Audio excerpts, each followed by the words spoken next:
Hello students, welcome in our social science class, and today beta we are going to start our new chapter manufacturing industries, and this is the sixth chapter of your geography. आपके भूगोल का ये छठा अध्याय है. ठीक है ना. हम बात करेंगे किसकी? मैन्युफैक्चरिंग इंडस्ट्रीज मतलब विनिर्माण उद्योग. होती क्या है? What do mean by manufacturing? देखिए, फर्स्ट ऑफ ऑल आपको एक कहानी सुनाते हैं छोटी सी. आपकी बुक में एनसीईआरटी में कोई भी चैप्टर शुरू करने से पहले कुछ थोड़ा सा दिया होता है, मतलब टॉपिक तक आने के लिए, प्रकरण से जोड़ने के लिए. तो इसमें एक बच्चा है हरीश, जो अपने पेरेंट्स के साथ दिवाली ओकेजन के ऊपर बहुत सारी चीज़ें खरीदने मार्केट जाता है और बाजार में बाढ़ आई हुई होती. बाढ़ फ्लड पानी वाली नहीं, यहाँ पर बाढ़ का मतलब है चीज़ों की बाहर. ठीक है ना. बहुत सारी चीज़ें आर्टिकल्स होते हैं, दुकानें लगी रहती है बाहर, शॉप से वो भी भरी हुई हैं. ठीक है ना. मिठाइयों से अलग है, या आपकी जो और छोटे छोटे डेकोरेशन वाले मटेरियल्स हैं वो खरीदने उन सबसे अलग. आपकी रसोई की जो चीज़ें हैं आपके, जैसे चीनी है या गुड़ है, या आप और कुछ लेते हो वो भी. ठीक है ना. नए नए वस्त्र लेने हैं तो वो भी बेटा. घर को डेकोरेट करने के लिए आपको चीज़ें चाहिए वो सब भी. इसके अतिरिक्त आपकी दिया जो भी है, ठीक है ना, आपके जो अर्दन लैम्प्स है, ये सब कुछ. जब वो देखता है कि इतनी सारी चीज़ें हैं तो वो अपनी पिता से प्रश्न करता है, क्वेश्चन. ठीक है ना, कि ये सब चीज़ें कहाँ बनती हैं. तो उसके पिताजी कहते हैं इसमें से ज़्यादातर चीज़ें हैं वो इंडस्ट्रीज़ में मैन्युफैक्चर होती हैं. ठीक है ना. अगर हम चीनी की बात करें, कपड़ों की बात करें, तो ये आपकी किस में? इंडस्ट्रीज़ में, शुगर इंडस्ट्री, या फिर आपकी वस्त्र की बात करें तो टेक्सटाइल इंडस्ट्री के अंदर. ठीक है. फिर उनको गारमेंट्स के अंदर तैयार किया जाता है. ऐसे ही अर्दन जो आपके लैम्प्स हैं या और आर्टिकल्स हैं, ये भी ऐसे ही छोटे कारीगर या आर्टिशंस वो अपने घर पर करते हैं, या फिर फैक्ट्रीज़ के अंदर, कारखानों के अंदर किया जाता है. ठीक है. तो यहाँ प्रश्न यही है आपका, इंडस्ट्रीज़ या मैन्युफैक्चरिंग इंडस्ट्रीज़ हैं वो होती क्या है. ठीक है ना. या मैन्युफैक्चरिंग का भी मतलब क्या है? तो देखिए, मैन्युफैक्चरिंग या विनिर्माण जिसे हम कह रहे हैं बेटा, ये आपका production of goods in large quantities. Production हो गया उत्पादन. ठीक है ना. लार्ज क्वांटिटीज बहुत बड़ी मात्रा के अंदर उत्पादन करना. After processing from raw material, कच्चे माल से, टू मोर वैल्यूएबल प्रोडक्ट्स, उसको मूल्यवान उत्पाद के अंदर.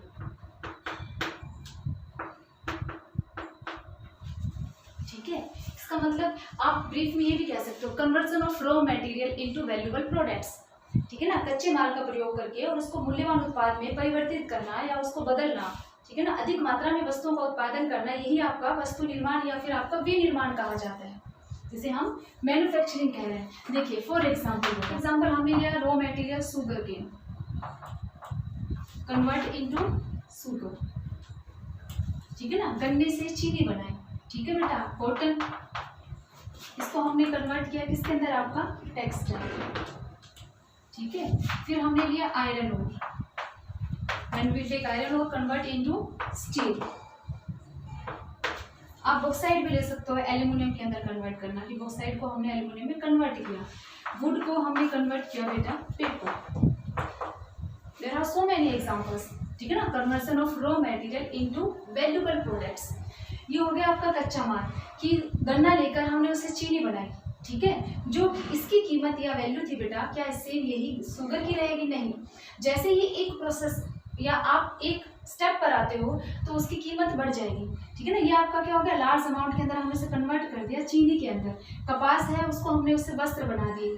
ठीक है ना. आयरन ओर है, उसे हमने स्टील में कन्वर्ट कर दिया. वुड है, उससे हमने पेपर बना दिया. तो यहाँ इनकी कीमत बढ़ जाती है और ये आपके लिए वैल्यूएबल प्रोडक्ट्स होंगे. ठीक है. अगर हम इसे और करते हैं, चीनी है, अगर हम इसको भी कन्वर्ट कर देते हैं, मिठाई या कुछ और बना देते हैं, तो उसकी कीमत और बढ़ जाएगी ना. मतलब जितना ऐड करते जाते हो, ठीक है ना, वो उतना ही, मतलब एक स्टेप जितना आगे चलोगे बेटा, वो उतना ही वैल्यूएबल इंपॉर्टेंट बनता जाता है. तो उसकी कीमत भी उतनी ही बढ़ती जाएगी. टेक्सटाइल है, उस टेक्सटाइल को भी आपने कन्वर्ट कर दिया, उससे वस्त्र से आपने गारमेंट्स बना दिए रेडीमेड. ठीक है ना. सिले सिलाए वस्त्र बन गए. तो जो कॉटन की कीमत थी, क्या वही इसकी होगी? नहीं ना, बढ़ गई है. तो जैसे जैसे आप उसे कन्वर्ट करते जाते हो, फिनिशिंग करते जाते हो, वैसे वैसे उसकी कीमत है वो इंक्रीज या फिर बढ़ती चली जाती है. एक स्टेप के बाद एक स्टेप पे बढ़ता जाता है. ऐसे आयरन ओर है तो बेटा आपका स्टील है. स्टील से आपने अगर मशीन्स बना दी तो इसकी कीमत और ज़्यादा, या टूल्स बना दिए, औजार बना दिए हैं या मशीनें बना दी हैं, तो क्या आयरन ओर की जो कीमत थी वो ये इसकी भी वही रहेगी? नहीं, यहाँ इंक्रीज हो गई. स्टील से कुछ और बना दिया तो यहाँ पर. तो ये सारी प्रोसेस आपकी कहाँ होती है? इंडस्ट्रीज में. इसीलिए इसे मैन्युफैक्चरिंग इंडस्ट्रीज कहा जाता है, या फिर जहाँ पर ये काम होते हैं उसे हम इंडस्ट्रियल सेक्टर बोलते हैं, औद्योगिक क्षेत्र. ठीक है ना। सेकेंडरी, जिसे द्वितीयक क्षेत्र कहा जाता है, ये secondary activities, people engage in these activities, इन कार्यों के अंदर जो लोग होते हैं उन्हें सेकेंडरी एक्टिविटीज में काउंट करते हैं। उनके कार्य मतलब उद्योगों में संलग्न जो लोग हैं, जो कार्य रहते हैं, उनको हम द्वितीयक में काउंट करते हैं। ठीक है, तो ये इंडस्ट्रियल सेक्टर हो गया जिसे हम कह रहे हैं। तो मैन्युफैक्चरिंग का मतलब यहाँ पर ये, या ब्रीफ में जैसे मैंने आपको बताया था, conversion of raw material into valuable product.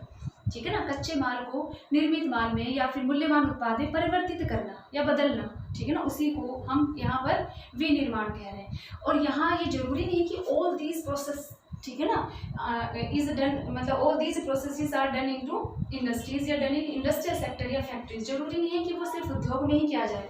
ठीक है ना, यहाँ पर देखो बेटा, मैन्युफैक्चरिंग का अगर हम लिटरल मीनिंग लेते हैं तो पहले होता था हाथ से बनाना, परंतु अब हम देखें तो ये डेफिनेशन ब्रॉड मतलब चेंज हो गई है। हम जिसकी बात कर रहे हैं कन्वर्जन ऑफ रॉ मटेरियल, वो कैसे भी हो सकता है कि मे बी कि इट इज फिनिशिंग, या फिर आप ये कह सकते हो कि तैयार करना है, प्रोसेसिंग इनटू फैक्ट्री या इंडस्ट्रीज। ठीक है ना, ये उद्योग में भी हो सकता है बेटा, या फिर आपके यही काम जो है ये वर्कर्स होम, घर पर भी हो सकते हैं, कारीगर आकर, श्रमिक उसके घर पर आप इसके अंदर यूज कर रहे हो कि इन सब प्रोसेस के अंदर तो आप मशीनों का इस्तेमाल भी कर सकते हो। ठीक है, कि आपका जो भी प्रोसेसिंग का जो काम है उसमें आप मदद के लिए आप ये मानो कि the work is perform by power driving machinery. ठीक है ना, और बाय हैंड्स, या फिर हाथों का इस्तेमाल भी कर सकते हैं। ठीक है, इंडस्ट्री में हो रहा है या फिर आपके घर पे हो रहा है, मशीनों से किया जा रहा है, या फिर वही कार्य जो है वो हाथों से किया जा रहा है। आप यहाँ पर जो भी प्रोडक्ट ले रहे हो, ठीक है ना, जो आप काम कर रहे हो, जो फैक्ट्री के अंदर या जो भी बना रहे हो, whether the product are sold wholesale, आप उस उत्पाद को या तो होलसेल पर बेच रहे हो या फिर आप उसे रिटेल भी बेच रहे हो, थोक विक्रेता को दे रहे हो या फिर आप उसको फुटकर विक्रेताओं को दे रहे हो, तो इससे कोई फर्क नहीं पड़ता। आप लेबर्स जो है वो ऑर्गेनाइज बाहर से कर रहे हो, स्किल्ड लेबर बाहर से बुला रहे हो, ये आपके घर के भी हो सकते हैं कि फैमिली मेंबर्स ही लेबर हो। ठीक है ना, तो छोटी सी और बड़ी कोई भी चीज़ हो सकती है। कि अगर हम अर्दन कोट की बात करते हैं, दिया सिलाई जिसे आप कह रहे हो ना, या दिए कह रहे हो, तो देखो वो आपके घर पर तैयार किया जाता है, कुम्हार जिसे करते हैं, हाथों से तैयार करते हैं, छोटे छोटे इंस्ट्रूमेंट्स का उनका यूज़ करके। ठीक है, और उसे क्या लोग जो है वो वहीं से खरीदते हैं, फैमिली मेंबर्स ही उसके अंदर एंगेज होते हैं। ठीक है, अगर हम किसी बड़े प्रोडक्ट की बात करते हैं जैसे ये, तो बेटा इंडस्ट्रीज में होता है with the help of machines. ठीक है ना, और होलसेल को भी दे सकते हैं, रिटेल को, पर मेन होलसेल भी होता है। तो यहाँ कोई फर्क नहीं पड़ता कि हाँ मेन वो काम कहाँ किया जा रहा है, मतलब आपका फिनिशिंग से है कि आपका उसमें कन्वर्ट हो रहा है उस रॉ मटेरियल को। ये सब रॉ मटेरियल हो गया, कच्चा माल हो गया, जिस कच्चे माल को हमने कन्वर्ट कर दिया है इनटू वैल्यूएबल प्रोडक्ट्स। ठीक है ना, मूल्यवान उत्पाद के अंदर। नेक्स्ट टॉपिक पर आ जाए। देखिए अब हम बात करते हैं इंपॉर्टेंस ऑफ मैन्युफैक्चरिंग सेक्टर। हमने ये तो देख लिया कि उसमें कन्वर्जन होता है रॉ मटेरियल का इनटू वैल्यूएबल प्रोडक्ट्स में, इसलिए वो इंपॉर्टेंट है। लेकिन आपका मैन्युफैक्चरिंग सेक्टर या मैन्युफैक्चरिंग या उद्योग जो है, इसे बैकबोन भी कहा जाता है, बैकबोन ऑफ इकोनॉमिक सिस्टम। अर्थव्यवस्था जो है उसे रीढ़ की हड्डी में या रीढ़ की हड्डी कहा जाता है। क्यों? क्योंकि इसके बहुत महत्व है। ठीक है ना, बैकबोन मतलब हमारा कि रीढ़ की हड्डी टूट गई, इट मीन्स हम काम नहीं कर सकते, चलने फिरने लायक नहीं है। तो अगर इंडस्ट्रियल सेक्टर को भी अगर हम रिमूव कर देते हैं तो आपके पास इतनी सारी चीज़ें कहाँ आएंगी। ठीक है ना, आप जो चीज़ें इजीली बन जाती है इंडस्ट्रीज़ के अंदर, आप फिनिशिंग करके या सुंदर या डेकोरेट करने के लिए भी आप जो चाहते हो वो इजीली अवेलेबल होती है, तो इसका मतलब वो आपको अवेलेबल नहीं होगी। तो हमें यहाँ इंपॉर्टेंस देखना है। देखिए first, help in modernise agriculture. Modernise agriculture मतलब कृषि को आधुनिकता प्रदान करता है। कौन बेटा? कृषि क्षेत्र को आधुनिकता प्रदान कर रहा है आपका कौन? Industrial sector. ठीक है ना, helps in industrial sector, helps in modernise agriculture. अब मॉडर्नाइज का मतलब क्या? खेती में आधुनिकता का मतलब क्या है? रंगे बिरंगे फूल खिलेंगे, ठीक है ना, या फिर फसलें जो हैं वो भी मॉडर्न नजर आएंगी? नहीं, इसका मतलब बेटा ये है कि प्रोडक्शन को इंक्रीज करने के लिए हम जो मॉडर्न इनपुट्स यूज करते हैं, आधुनिक उपकरण, ठीक है ना, ऑल दीज थिंग्स या आपके modern inputs are manufactured in industries, है ना। जैसे आप इरिगेशन के लिए आप क्या उसके अंदर पाइप वगैरह या आपके पंप सेट वगैरह इन सब का इस्तेमाल करते हैं। ठीक है, आपके केमिकल फर्टिलाइजर्स हैं या आपके इंसेक्टिसाइड्स हैं, इनका इस्तेमाल करते हैं। या आप और लगा लीजिए कि आपके आजकल जो भी ट्रैक्टर हैं, हार्वेस्टिंग मशीन्स हैं या आपके टूल्स हैं, इन सब का इस्तेमाल करते हो। तो ये सब चीज़ें कहाँ मैन्युफैक्चर होती है? इंडस्ट्रियल सेक्टर में, आपके औद्योगिक क्षेत्र के अंदर ही बनती है ना। इनकी हेल्प से आप प्रोडक्शन को इंक्रीज कर लेते हो। ठीक है ना, उत्पादन को बढ़ा लेते हो। प्राइमेटिव सब्सिस्टेंस फार्मिंग की तरह नहीं है कि आप पहले की तरह हर काम वैसे ही हाथ से पुरानी पद्धति से करोगे, ठीक है, कि बारिश होगी तो ही वो पानी आपको मिलेगा, इसके अलावा आपकी जो नेचुरल फर्टिलिटी आप उसी को यूज़ करोगे, ठीक है। आपके पास और भी हार्वेस्टिंग वाली जो भी इक्विपमेंट्स है वो नहीं है, फसल की कटाई के या फिर बोने के, मतलब पशुओं का ही इस्तेमाल आप करोगे, ऊँट का या फिर बैल का प्लफिंग के लिए। तो अब आपकी क्या है, मॉडर्निटी है, ठीक है ना। तो मॉडर्नाइज कर दिया हमने एग्रीकल्चर को टू गेन मोर प्रॉफिट, ज़्यादा लाभ कमाने के लिए, या टू इंक्रीज द प्रोडक्शन, किसके through, with the help of modern inputs manufactured in industrial sector. Okay, next आइए, reduce heavy dependence on agriculture, कि ये खेती पर भारी निर्भरता, डिपेंडेंस हो गया बेटा निर्भरता, वो लोग जो खेती पर या फिर एग्रीकल्चर पर ही डिपेंड करते हैं, ठीक है ना, उसको कम करता है by providing jobs in secondary sector.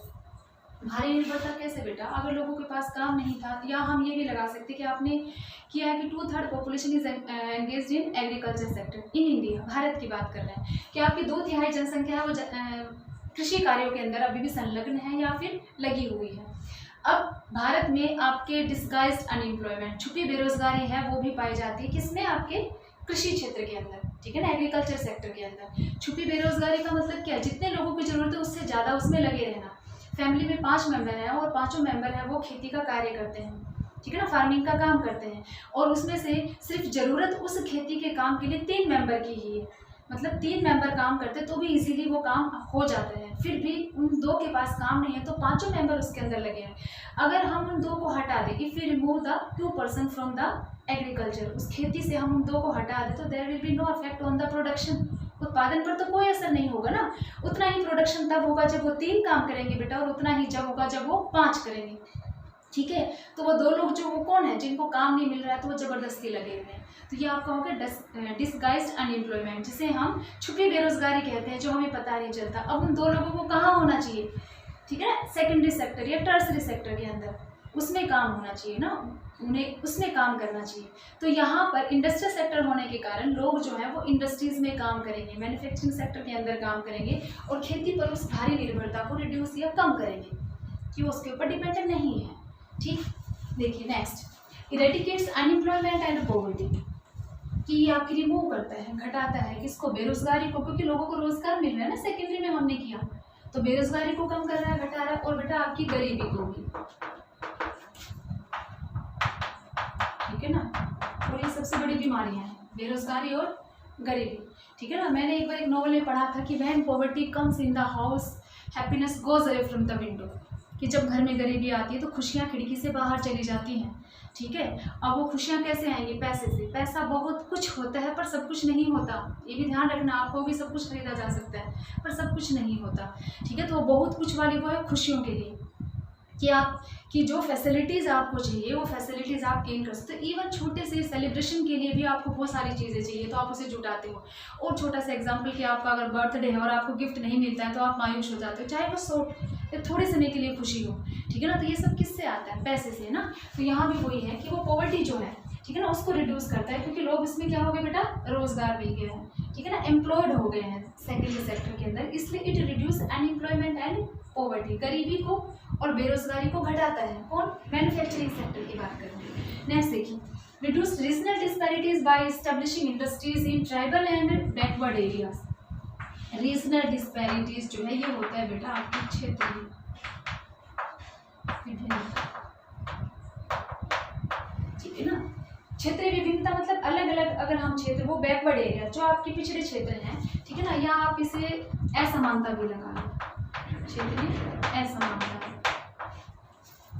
जो बैकवर्ड एरियाज हैं, ठीक है ना, ट्राइबल एरियाज है, पिछड़े क्षेत्र या फिर आदिवासी जो एरियाज हैं जहाँ पर डेवलपमेंट नहीं है, एजुकेशन नहीं है, या फिर जहाँ बेटे पॉवर्टी है, गरीबी है, या फिर बेरोजगारी है, अनएम्प्लॉयमेंट है, ऐसे जो क्षेत्र है उन क्षेत्रों में अगर उद्योग खोल दिया जाएगा तो किसको फायदा होगा, लोगों को, ठीक है ना। क्यों, क्योंकि वहाँ जो अनएम्प्लॉयड लोग हैं वो उसके अंदर एंगेज होंगे, काम करेंगे तो पैसा मिलेगा, इसका मतलब गरीबी हटेगी, मैंने बताया ना, खुशियाँ आती हैं, ठीक है। तो अगर वो रोजगार उन्हें मिल गया तो इट मीन्स पॉवर्टी भी रिड्यूस होगी, उनका इनकम लेवल धीरे धीरे राइज होगा, तो लिविंग स्टैंडर्ड भी उठेगा, है ना। जितने ज़्यादा पैसे उतनी ही ख्वाहिशें, ठीक है ना, आप उतनी ही एमिनिटीज़ या साधन जो है वो जुटाने की कोशिश करते हो। अगर कम है तो आप कम में काम चलाते हो, ठीक है। तो जब वो ट्राइबल या बैकवर्ड एरियाज में वो अब भी जी तो रहे हैं, जब तक इंडस्ट्री नहीं है। पर अब क्या वहाँ पर बेटा गरीबी भी है, ठीक है ना, और वहाँ पर बेरोजगारी भी है।